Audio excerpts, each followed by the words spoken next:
विकास कुमार जी। राधे राधे। राधे राधे महाराज जी, आपके चरणों में दंडवत प्रणाम। महाराज जी, मैं एक गृहस्थ हूँ, अपने पारिवारिक और सामाजिक जिम्मेदारियों को निभाते हुए नाम जप का भी अभ्यास कर रहा हूँ।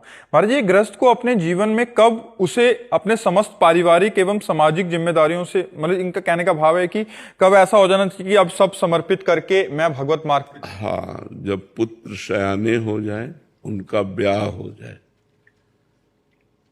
तब तक घर में रुकना चाहिए। और जब ब्याह हो गया और सयाने हो गए, अपने अपने कार्य में लग गए, फिर अपने को हटा लेना चाहिए धीरे धीरे और भगवान की तरफ बढ़ना चाहिए। धामों की यात्रा करनी चाहिए। महीना 2 महीना धाम में रुक गए, फिर 10-5 दिन घर में रुक गए, फिर धाम में रुक गए। मतलब मोह धीरे धीरे नष्ट करना चाहिए। और चौथी अवस्था, जो वृद्धावस्था कही जाती है, ये परिवार से अलग होकर व्यतीत करनी चाहिए।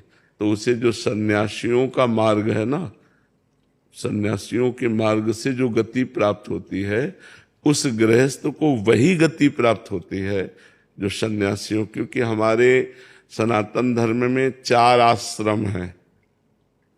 पहला है ब्रह्मचर्य आश्रम, दूसरा है गृहस्थ आश्रम, तीसरा है वानप्रस्थ आश्रम और चौथा है संन्यास आश्रम। चारों आश्रमों का पालन करना चाहिए मनुष्य शरीर में। तो पहला ब्रह्मचर्य आश्रम, दूसरा गृहस्थ।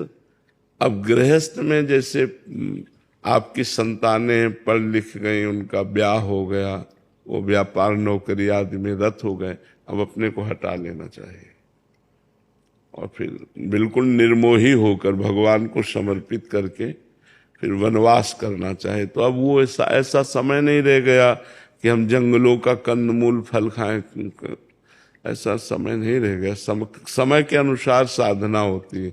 जैसे आप पानी नहीं पी सकते कहीं का, पहले नदियों का पवित्र पानी गंगा यमुना का पी, अब आप पी नहीं सकते, इन्फेक्शन हो जाएगा, मर जाओगे।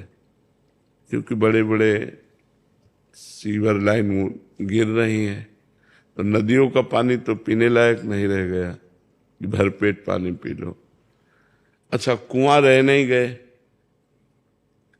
हैंडपैप चले, वो भी खत्म। या तो घर में अपने फिल्टर लगवाओ, और या 20 रुपया 25 रुपया की एक बोतल मिलती है। देखो, बाहर कहीं शौच नहीं जा सकते आप, क्योंकि हर खेत में सब बाउंड्री, सब व्यवस्था है, ऐसे लोग डंडा मारेंगे। बाहर आप स्नान नहीं कर सकते, कहाँ कर सकते हैं? मान लो यमुना जी के सिवा आप स्नान, पहले जगह जगह